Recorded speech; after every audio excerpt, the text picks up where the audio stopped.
गुळवेल ही खूप औषधी असते, त्याच्यामध्ये मी पुदिना घातलेला आहे. म्हणा हॅव अ सीट.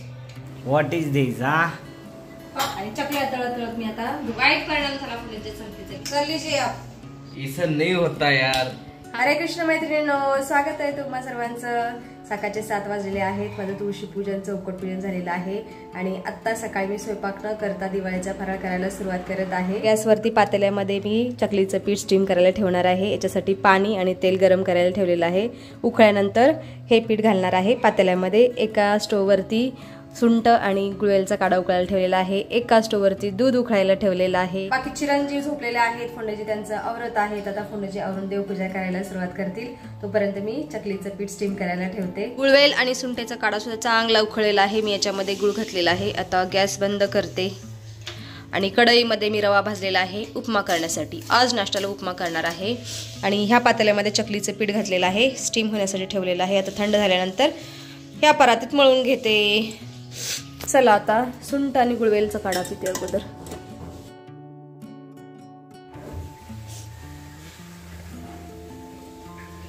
कडवट आहे पण आरोग्यदायी आहे.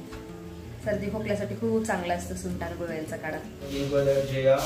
फोंडेजी आता देवपूजा करत आहेत. कालच्या पूजेचं विसर्जन पण केलेलं आहे फोंडेजीने.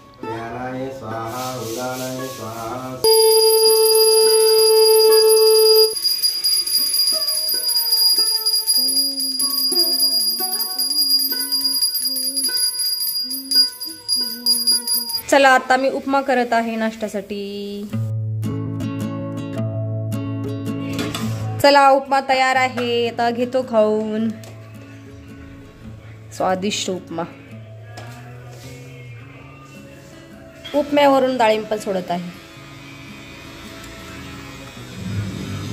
आम्ही आता नाश्ता खात आहोत. तुम्ही पण या नाश्ता खायला. पौष्टिक उपमा.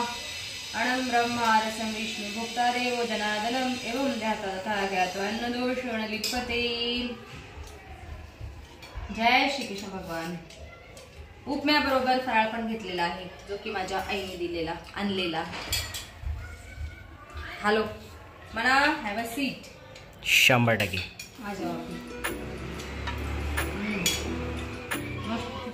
हे बघा आमच्या घरातलं दृश्य. व्हॉट इज दिस? पप्पा चकल्या करून देत आहेत. मी तळत आहे. माझे पाय खूप दुखत आहेत. मी किचन वाट्यावर बसली आहे. शॉर्टकट काय करणार, तळायला खूप वेळ लागतो चकल्या. पप्पा काय मस्त बसलेत खाली चकल्या करत आराम से. फोंडेजी आता एवढे चकल्या तळून झाले. हो एकदम क्रंची. आवाज पाहू शकतो तुम्ही. आवाज ऐकू शकता किती एकदम क्रंची झालेले आहेत. कुरकुरीत चकल्या झालेल्या आहेत. गौरी गणपतीच्या वेळेस चकली कशी बनवायची, चकलीचं पीठ कसं मळायचं, भाजणी कशी बनवायची, याचे सगळे व्हिडिओ मी अपलोड केलेले आहेत. एका साईडला कढईमध्ये चकल्या तळल्या जात आहेत आणि एका साईडला मी फोंडेजी आणि माझ्यासाठी चहा केलेला आहे अद्रकचा. अद्रक खूप घातलेली आहे किसून याच्यामध्ये. चहा देते. फोंडेजींना चहाची तलब झालेली आहे. चला फोंडेजी चाय लीजिए. फोंडेजींच्या चकल्या करून झालेल्या आहेत. फक्त 2 घाणे राहिलेले आहेत. लीजिए चाय. चाय चाय कर रहे थे कब से. किती वाजले? 1 वाजला. 12ला चहा असतो आमचा. 1 तास उशीर झाला फोंडेजी. ये ऑफिस नहीं है, घर में सभी लोगों को काम है. कटिंगच आहे ना. ह्या कपाच्या मानाने तो कटिंग आहे. कैसी बनी है चाय? अरे वाह आपने चांगली बोला. नहीं पीते आता. क्या ही बोले इनको अभी. अच्छी बनी आहे. अद्रकचा फ्लेवर येतोय. मला तर छान वाटलं. हे बघा एवढ्या चकल्या तळून झालेल्या आहेत. फक्त आता एकच घाणा चकलीचं तळायचं राहिलेलं आहे आणि चकल्या तळत तळत मी आता दुपारचा स्वयंपाक पण करत आहे. दुपारच्या स्वयंपाकामध्ये मी करत आहे भात आणि कढी. बस एवढंच करत आहे. कामामुळे जमलंच नाहीये चपाती भाजी करायला. तसंही भूक नाहीये कोणाला. म्हटलं ठीक आहे शॉर्टकट कढी भात करत आहे. फराळ बरोबर स्वयंपाक पण करावा लागतो असा. आम्ही काय नुसतं आईच्या चकल्या खातो काय? फोंडेजीला खूप राग आला. एवढे सगळे स्त्रियांना करावं लागतं सांगते ना. तुमचं कसं सांग का. मी फक्त चकल्या वळून दिल्या संपला विषय. बाकी काय. मग आम्ही तळतो तुम्ही वळून द्या. तुम्हाला तळायचं कळत नाही ना पुढे. सांगायचं तू. तळायचं. अरे आम्ही तळल तू सांगायचं एवढं काढा बाहेर. ठीक आहे तर बघावं लागणार ना मग. खाली स्टोव्ह खाली गॅस घ्यावा लागणार का? मला उभा राहता येते की? ठीक आहे, पण मला मग चकली करण्यासाठी उभं राहावं लागणार. आम्ही नको. खूप गुस्सा आहे, राग आला अचानक मी असं अरे बोलले, की आम्ही काम सगळ्यांचं करतो. मिळून काम आहे, तू असं नको म्हणू. स्त्री म्हणली म्हणून म्हणलं. स्त्रियांना करावंच लागतं पुढे, स्वच्छता, स्वयंपाक, फराळ, घरामध्ये काय आहे न आहे, पूजा पाठ सगळी कामं करावं लागतं. तुमचं कसं सांग कामे असतं तुम्ही लोक. सांगू दे, मग मदत आहे का नाही काय? हो आहे पुढे, सॉरी हा. आपकी भी मदत है इसलिए परत यहाँ आज- तक है हम. हो याची पण मदत आहे. दादूने पण खूप मदत केली. हो दादूने खूप मदत मी काल केली. पूजा केली तर ती दक्षिणा भेटलीच नाही. दक्षिणा सांगितलं नाही किती. झालं 101 रुपये, 51 रुपये, 21 रुपये. दादूला 21 रुपये कालचे दक्षिण देते मी आता. नाही दिली मला दक्षिणा वगैरे, हे सगळे झूठ मूठ का वादे है, इनसे कुछ नहीं होता. तू काय यादव है क्या रे? बिहार का इलेक्शन चालू है. हमने इतना किया हाँ? है, इतना किया है, मत मागते उसका तो. कुछ है नहीं. ठीक है, उसको 100 रुपये देता हूँ. ठीक आहे. 101 रुपये दक्षिणा पण मिळत आहे दादूला यार, काल मत पूजा दो यार केलेली. तुम्हारे हं. ऐसा नहीं होता यार.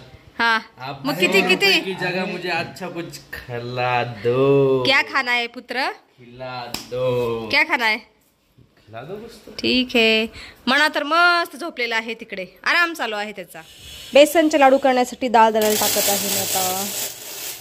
ताज्या ताज्या डाळीपासून बेसनचे लाडू करते.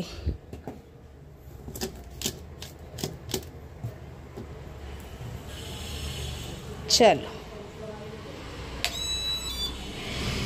एक 10 मिनिटामध्येच डाळ दळून जाईल. आज मी दादूला कशी कढी बनवायची हे शिकवत आहे. एकदा कढी दही घातलं ना बाळा पातळ, जेवढं आपल्याला हवं तेवढं पाणी घालायचं, गॅस फुल करायचा आणि कढी उकळेपर्यंत कंटिन्यू असं फिरवत राहायचं, जेणेकरून कढी फुटत नसेल असं केल्यानंतर. ठीक आहे. आता तू भाजीसारखं उकळायला ठेवशील असं न हलवतं तर कढी फुटून जाईल. Okay okay. चला आज दादूला मी कढी शिकवली, कढी कशी बनवायची हे शिकवली. ठसका उठलेला आहे चांगलाच. दुपारचे 3 वाजलेले आहेत आणि आता आम्ही कढी भात खाऊन घेतो. भूक तर नाहीये पण कढी आहे म्हणून थोडीशी खाते. अरे मी काय म्हणतो, मी काय म्हणतो, बोला. हे चुकीचं ताट दिले का मला? अहो त्याच्यावर चकल्या काढल्या होत्या ना, त्या ठेवल्या नाही होत्या. नाही, मोठा माणूस त्याला मोठं कशी झाली कढी? चेंज करतो का? नाही नाही, खावा खावा. अरे हे तुझं ताट आहे. बिग शॉट आहे तुम्ही बाबा, खावा. वा वा, टेस्ट झाली कढी. छोटा चेतन कुठे गेला? छोटा जेसन घ्या. आता मी बेसन भाजत आहे बेसनच्या लाडूसाठी आणि इथे थोडासा रवा भाजलेला आहे, याचे रव्याचे लाडू करणार आहे मी. पडजी आता भाजा एवढं बेसन, तोपर्यंत रव्याचे लाडू करते. लवकर करता. इलायची घातलेली पिठी साखर आहे ही. जमते का? चला. सायंकाळचे 6:30 वाजलेले आहेत आणि मी एवढे रव्याचे लाडू केलेले आहेत बघा. थोडेसे केले आणि आता बेसनचे लाडू करत आहे आणि फोंडेजी माझ्यासाठी आणि स्वतःसाठी कॉफी तयार करत आहे.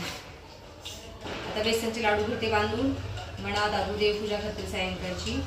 आणि आज व्हिडिओमध्ये सुद्धा आपण इथंच थांबूया. तुम्ही इथपर्यंत व्हिडिओ पाहिल्याबद्दल तुमचं खूप खूप धन्यवाद. मग मला एक सांगायचं, हा ह्याच्या अगोदर ही चहा पित नव्हती, कॉफी पित नव्हती. माझ्या संगतीचा परिणाम, वाईट परिणाम झाला पुण्याच्या संगतीचा. मी चहा कॉफी प्यायला लागले, पण चहा कॉफी पिते ना मी कधी सकाळी पित नाही, संध्याकाळीच पिते युजली. फोंडेचे असले ना दुपारी एकदा होतो. फोंडेजीने मला बिघडवलं, वाईट सवय लावली. काय मी बोलूया बिघडतो सांगा मग मी कसला बारीक. चला तर मग ही माणसं बिघडत सुधरत नाही. आप सुधरते नहीं, अच्छे गुण नहीं. टैलेंट की कमी नहीं, टैलेंट की कमी नहीं इंडियन लोगों में, भारतीय लोगों में. चला तर मग आता घेते लाडू वळून. भेटूया उद्या आपण पुढच्या व्हिडिओमध्ये.